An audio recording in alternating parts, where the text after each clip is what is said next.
Hi friends, welcome to my channel. இந்த வீடியோவில் நம்ம என்ன பார்க்க போகிறோம் அப்படின்னா COA கோர்ஸுக்குரிய ப்ராக்டிக்கல் கொஸ்டின் தான் பார்க்குறோம். ப்ராக்டிக்கல் கொஸ்டின் செகண்ட் கொஸ்டின் பற்றி பார்க்க போகிறோம். வாங்க வீடியோக்குள்ளே போகலாம்.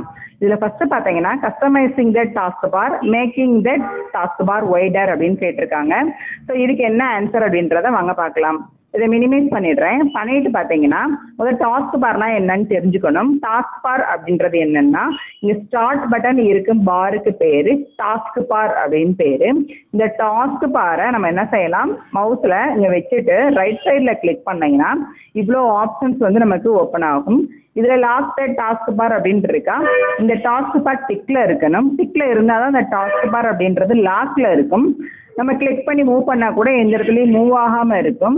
புதுசாக சிஸ்டம் வந்து ஹேண்டில் பண்ணுறவங்க எல்லாருமே மவுஸை யூஸ் பண்ண தெரியாமல் இருப்பாங்க. ஸோ அந்த மாதிரி டைம்லலாம் இந்த டாஸ்க் பார் வந்து டிக்கில் இல்லாமல் இருந்துச்சுன்னா கிளிக் பண்ணி எங்கேயாவது ட்ராக் பண்ணி வச்சுருவாங்க. ஸோ அந்த இடத்துல ஒரு ப்ராப்ளம் இல்லை, திருப்பி கிளிக் பண்ணி ட்ராக் பண்ணிடலாம்.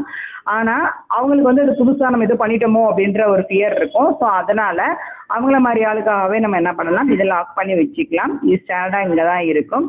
டிக்கை எடுத்து விட்டா என்ன ப்ராசஸ் நடக்குதுன்னு பாருங்கள். நான் டிக்கை எடுத்து விட்டுட்டேன். இப்போ நம்ம கிளிக் பண்ணி இதை ட்ராக் பண்ணோம் அப்படின்னா அப்படியே ஏதாவது ஒரு பக்கம் வந்து நின்றோம். ஸோ நான் இது மறுபடியும் இங்கே கிளிக் பண்ணி நான் என்ன பண்ணுறேன், மேலே கொண்டு போக போகிறேன். எதையும் கிளிக் பண்ணிடாதீங்க, எம்டி பிளேஸில் வச்சு அப்படியே கிளிக் பண்ணி மூவ் பண்ணி கொண்டு போங்க, கரெக்டாக மேலே போயிடும். திருப்பி அதே எம்டி பிளேஸில் வச்சு கிளிக் பண்ணி மூவ் பண்ணுங்கள், இங்கே லெஃப்ட் சைடில் வந்துடுது. ஸோ இந்த மாதிரி வந்துச்சுன்னா எதை கிளிக் பண்ணி நம்ம என்ன ஆப்ஷனுக்கு போகணுமே தெரியாது. அதுக்காக நம்ம கீழே இருக்கிறதா நமக்கு நல்லது.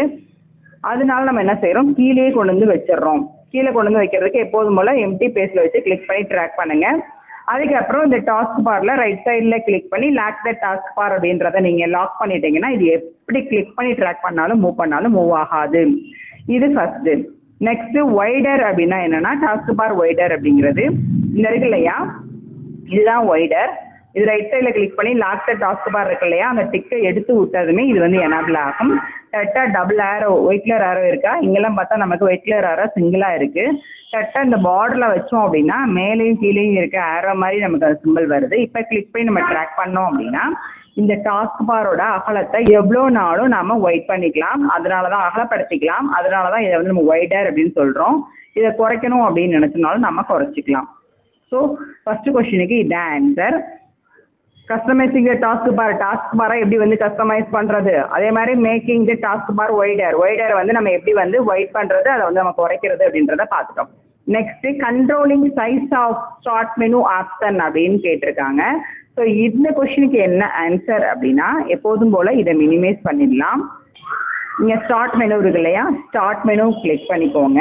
இதில் செட்டிங்ஸ் அப்படின்னு இருக்கு இல்லையா, இந்த செட்டிங்ஸ் கிளிக் பண்ணிக்கோங்க. இதில் சிஸ்டம் அப்படின்னு ஒன்று இருக்கும், இந்த சிஸ்டம் கிளிக் பண்ணிக்கோங்க. இதில் டிஸ்பிளே ஆப்ஷன் அப்படின்னு இருக்கும், டிஸ்பிளே கொடுங்க.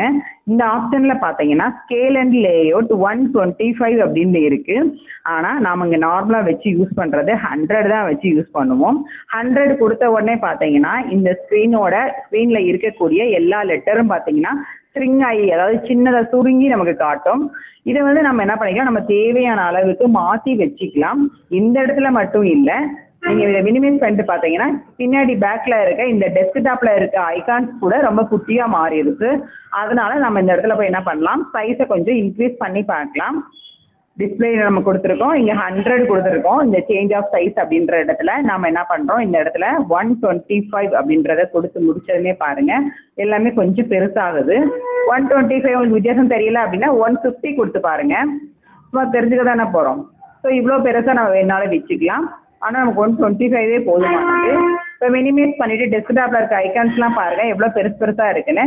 இதுதான் வந்து ஸ்டார்ட் மெனு ஆப்ஷன், அதாவது controlling the size of start menu option அப்படின்றதுக்குரிய ஒரு ஆன்சர். ஸோ இதெல்லாம் ஒர்க் பண்ணி பார்த்து முடிச்சுட்டு நீங்கள் நார்மலாக இங்கே வந்து என்ன தான் கொடுக்கணும் அப்படின்னா 100 தான் கொடுக்கணும். ஆனால் 100 அப்படிங்கிறது இந்த சிஸ்டத்தில் ரொம்ப சின்னதாக இருக்கிறதுனால நான் 125% கொடுத்துக்கிறேன். கொடுத்துட்டு க்ளோஸ் பண்ணிடுறேன். சும்மா நார்மலாக இருக்கும், சின்னதாகவும் இருக்காது பெருசாகவும் இருக்காது, கொஞ்சம் நார்மலாக இருக்கும். ஓகேங்களா. அதுக்கப்புறம் இதுலேயே தேர்ட் கொஸ்டின் கொடுத்துருக்காங்க பாருங்கள், adding a program to the start menu அப்படின்னு கொடுத்துருக்காங்க. இது எப்படி நம்ம ஸ்டார்ட் மெனுவில் ஒரு ப்ரோக்ராமை ஆட் பண்ணுறது அப்படின்றத பற்றி தான் பார்க்க போகிறோம். இப்போது ஒரு எக்ஸாம்பிளுக்கு இது மினிமைஸ் பண்ணிடுங்க. சர்ச் பார் கிளிக் பண்ணுங்கள். கிளிக் பண்ணிவிட்டு இதில் ஏதாவது ஒரு ப்ரோக்ராம் கொடுக்கலாம். இப்போ நான் எக்ஸல் அப்படின்னு கொடுக்குறேன். கொடுத்த உடனே இங்கே ஒன்று ஓப்பன் ஆகுதா, இந்த ப்ரோக்ராம் என்ன பண்ணிக்கலாம், ஸ்பின் பண்ணிக்கலாம். செலக்ட் பண்ணிவிட்டு மவுஸில் ரைட் சைடில் கிளிக் பண்ணுங்கள். அன்பின் ஸ்டார்ட் அப்படின்னு காட்டுது. ஏன்னா ஆல்ரெடி ஸ்டார்ட்டில் அதில் பின் பண்ணி வச்சுருக்கோம், அதனால அப்படி காட்டுது. பின் டு டாஸ்க் பார் அப்படின்றதையும் நம்ம கொடுக்கலாம். ஆனால் நாம் இப்போ கொஷினில் வந்திருக்கிறது ஸ்டார்ட் மெனுன்னு தான் காட்டியிருக்கு. அதனால நான் என்ன பண்ண போகிறேன், அன்பின் அப்படின்னு இருக்கா அதை நான் கொடுத்துட்றேன். ஏற்கனவே பின்னில் இருக்குது, நான் அன்பின் கொடுத்துட்டேன் அப்படின்னா உங்களுக்கு தெரியும். இதில் பார்த்தீங்கன்னா பின் டு ஸ்டார்ட் அப்படின்னு இருக்கா. இப்போ பின் டு ஸ்டார்ட்னு கொடுத்துட்டேன் அப்படின்னா இங்கே ஸ்டார்ட் மெனுவில் வந்து நமக்கு இருக்கும். நான் அன்பின் கொடுத்ததுக்கப்புறம் ஸ்டார்ட் மெனுவில் போய் பார்த்தீங்கன்னா எக்ஸல் அப்படின்றது ஒன்று இருக்காது. இது நமக்கு மறுபடியும் ஸ்டார்ட் மெனுவில் காட்டணும் அப்படின்னு நினச்சிங்கன்னா நீங்கள் மறுபடியும் என்ன பண்ணலாம், இப்போ நான் சர்ச் பண்ண மாதிரியே சர்ச் பண்ணிவிட்டு ரைட் சைடில் கரெக்டாக அந்த ப்ரோக்ராம் மேலே வச்சு ரைட் சைடில் கிளிக் பண்ணி பின் டு ஸ்டார்ட் அப்படின்றத கொடுத்துட்டோம் அப்படின்னா நமக்கு பேஜ் வந்து நமக்கு பின் ஆயிரும். எங்கே ஆயிரும், ஸ்டார்ட்டில் ஆயிரும். டாஸ்க் பாரில் பின் பண்ணணும்னு நினச்சிங்கன்னா மறுபடியும் ரைட் சைடில் கிளிக் பண்ணி பின் டு டாஸ்க் பார் அப்படின்னு இருக்கும். இந்த இடத்துல பார்த்தீங்கன்னா தெரியும் டாஸ்க் பாரில் பின் ஆயிடுச்சு. இதே மாதிரி தான் ஸ்டார்ட் மெனுலையும் பின் ஆகி வச்சுருக்கோம்.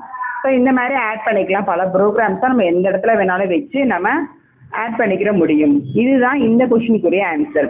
இப்போ 3 கொஷினுக்குமே நம்ம ஆன்சர் பார்த்தாச்சு. ஆனால் இது 3மே செட் ஆஃப் கொஸ்டின் இருந்தாலும் உங்களுக்கு இது தனித்தனியாக டைப் பண்ணி கிளாஸ் எடுத்திருக்கேன். உங்களுக்கு புரியும்னு நினைக்கிறேன். ரொம்ப ஸ்லோவாக தான் எடுத்திருக்கேன். இல்லை ஸ்பீடாக எடுத்த மாதிரி இருந்துச்சு, எனக்கு கொஞ்சம் புரியலை அப்படின்னா நீங்கள் கமெண்ட் செக்ஷனில் கேளுங்க. கண்டிப்பாக உங்களுக்கு நான் ரிப்ளை பண்ணுறேன்.